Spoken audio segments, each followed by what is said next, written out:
আচ্ছা, সুন্দর তো হয়ে গেল। চলো এখন যাই কি আমরা। আরে সন্ধ্যা হয়েছে, কি হয়েছে? তোমার হাজবেন্ড তো বিদেশেই থাকে। হুম, তাও ঠিক আছে, কিন্তু মানুষ দেখলে কি বলবে? চোখে যদি কারোর পুড়ে যায়, বলো। আরে এই জায়গায় সচরাচর সন্ধ্যার সময় কেউ আসে না। তাছাড়া প্রেম করার জন্য এই জায়গাটা হচ্ছে সবচেয়ে সুন্দর। তাও ঠিক কইছো, কিন্তু জানি না, ভয় লাগতেছে। মান সম্মান তো গেলে আর উঠাছে না। আরে পাগলি, এত ভয় পাইলে কি চলবো? হ্যাঁ, প্রেম করা লাগবো না? হ্যাঁ, তা ঠিক আছে। আর হ্যাঁ, এটা ঠিকই বলছো, কিন্তু সুন্দর তো লাগছে। অন্য কালকে আসবো নি, না তো অন্য টাইম আসবো নি। কালকেরটা কালকে, আজকে তোমাকে যেতে দিলে তো। তাছাড়া আমারও তো কেউ নাই। তোমার কাছে সময়টা যখন কাটাই একদম চিল মোড়ে, কি যে ভালো লাগে বুঝছো। তুমি পাশে থাকলে আমার কিচ্ছু খেয়াল থাকে না। ও, তাই ঠিক আছে। নাকি? আমারও অনেক ভালো লাগে তবু তোমার কাছে থাকতে। বুঝছি। আচ্ছা, আরেক কথা, বলো। এই তোমার হাজবেন্ড ফোন দেয় না? আর বইলো না তো, বাদ দেওয়ার কথা। এই ফোন দিই, ফোন বন্ধ, ব্যস্ত, বিরক্ত লাগে আমার। তবে আসলে- তোমার কাছে থাকতে অবশ্যই ভালোই লাগে, আনন্দের মুডেই থাকি আমি। বুঝলাম না, এরকম সুন্দরী একটা বউ বেচারা ফোন নাকি বন্ধ রাখে। আমি হইলে বুঝছো, সারাদিন বউর সাথে কাজ কাম বাদ দিয়া তুমি কেমন আছো, তোমাকে ছাড়া ভালো লাগে না, কত সুন্দর সুন্দর কথা বলতাম। আর বেচারা ফোন বন্ধ রাখে। আরে বাদ দেও, ফোন বন্ধ আছে, ব্যস্ত আছে, সেটাই তো ভালো। তোমাকে সময় দিতে পারি, ঘুরতে পারি, সেটা তোমার কাছে ভালো না, বলো? তা অবশ্য ঠিক, কিন্তু আমারও না কেমন কেমন জানি লাগে, বুঝোই তো। কে কোথায় কখন দেখে ফেলে। শোনো, কালকে যখন দেখা করবো এই জায়গায় না, কালকে অন্য এক জায়গায়। আচ্ছা ঠিক আছে, সমস্যা নাই, ফোন দিও আর আসবো। তা ফোন তো অবশ্যই দেবো, মনে থাকবে তো?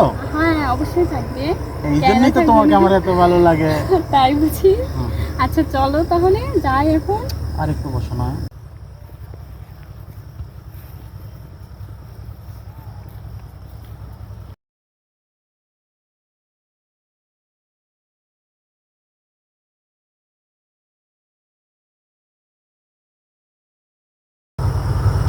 ও, ওর জামাই থাকে বিদেশে, আর ওই ডুববে ডুববে জল খায়, দেখাইতাছি চান্দু। আচ্ছা শোনো না, অনেক সুন্দর আছে, মশার কামড় খাওয়াবার দি। চলো, আমাদের রুম খালি আছে, বাসায় জায়গা, কি বলো? ও, আমার তো এই কথা মনেই নাই, তোমার বাসায় তো কেউ নাই। হ্যাঁ। আচ্ছা, কেউ আবার কোনো সমস্যা করবে না তো? না, সমস্যা নাই, আমি আমার বাসায় আমি একাই। চলো যাই। ঠিক আছে, চলো। তোমার রুমে আজকে আড্ডা দেবো। ওকে ওকে, অনেক মজা হবে, চলো ওকে। যাই।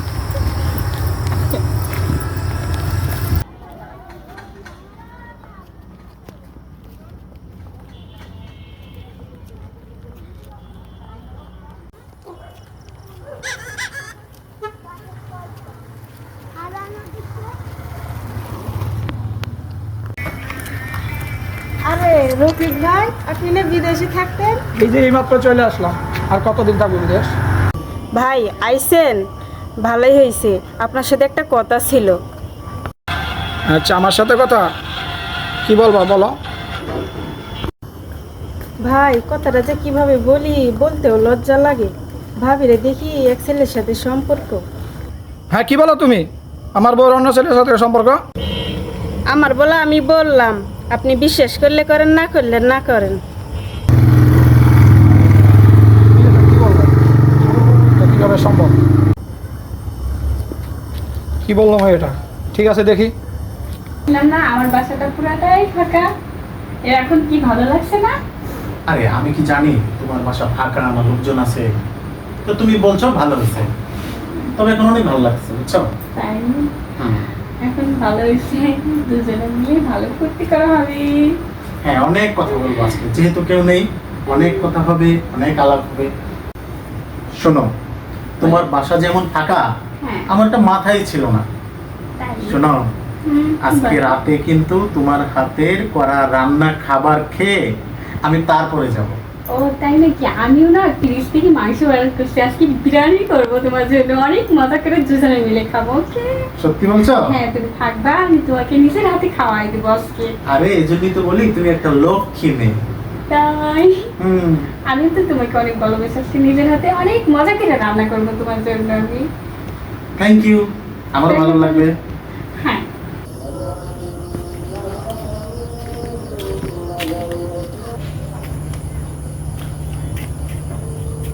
কি ব্যাপার? এত রাতে গেট খোলা, কারণ কি? রাত বাজে প্রায় প্রায় 12টা বাজে।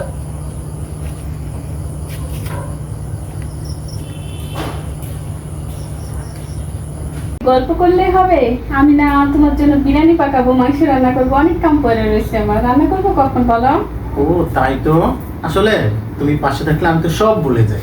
ও এত ভুলে গেলে তো হবে না, খো ঠিকই বলছো। যাই আর একটু রান্না থাকো করে। না।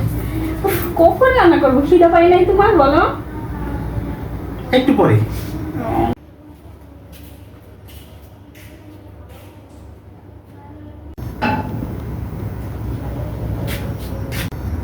বৃষ্টি,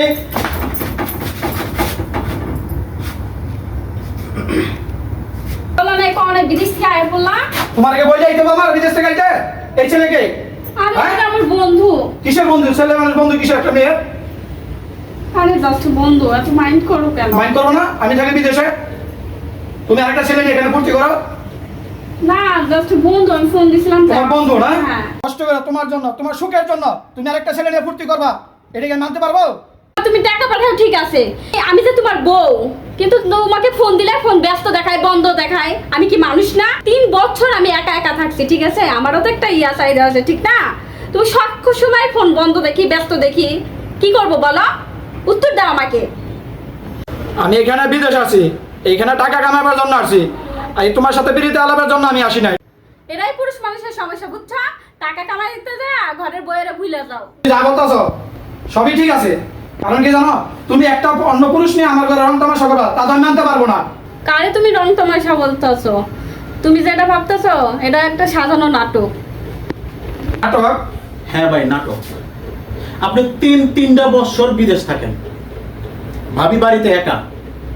ভাবি কত ছটফট করে আপনার একটা ফোনের আশায়, যখনই ফোন দেয় আপনি ব্যস্ত। ভাবি হয়তো বুঝে আপনি ফোনটা ধরতে পারতেছেন না, কিন্তু তার মন তো মানে না, সে তো আপনার স্ত্রী ভাই। একটা মেয়ে 3টা বছর স্বামী ছাড়া থাকতে পারে, কিন্তু দূর থেকে স্বামী যদি একটু কথাও না শুনতে পারে, একটু ফোনে ভালোবাসা না পায়, সেই স্ত্রীকে থাকতে পারে? ভাই, ভাবিও একটা মানুষ, সে আপনার স্ত্রী, সে আপনার জন্য কত কান্নাকাটি করে, কত টেনশনে থাকে। আর আপনি হয়তো ভাবছেন আমি তার সাথে পরকীয়া করতেছি না। না ভাই, আমারও ঘরে বউ আছে, একটা বাচ্চা আছে। আমি যখন ভাবি দেখতেছি সুন্দর সংসারটা ভেঙে তছনছ হয়ে যাইতেছে, তখন ভাবিরে বললাম, ভাবি বাইরে বিদেশ থেকে আনার এই একটা উপায়, কারণ কোনো পুরুষ তার স্ত্রীর ভাগ অন্য কারো দিতে চায় না। এটা যখন ভাইয়ের কানে যাইব, ভাইয়া ঠিকই বিদেশ থেকে চলে যায়। ঠিক ভাই, আপনি বিদেশ থেকে চলে আসছেন, অনেক তো কামাই করছেন, এবার ভাবির একটু সময় দেন, আপনাদের সংসারটা সুন্দর হোক ভাই, আমি শুধু এটাই চাই।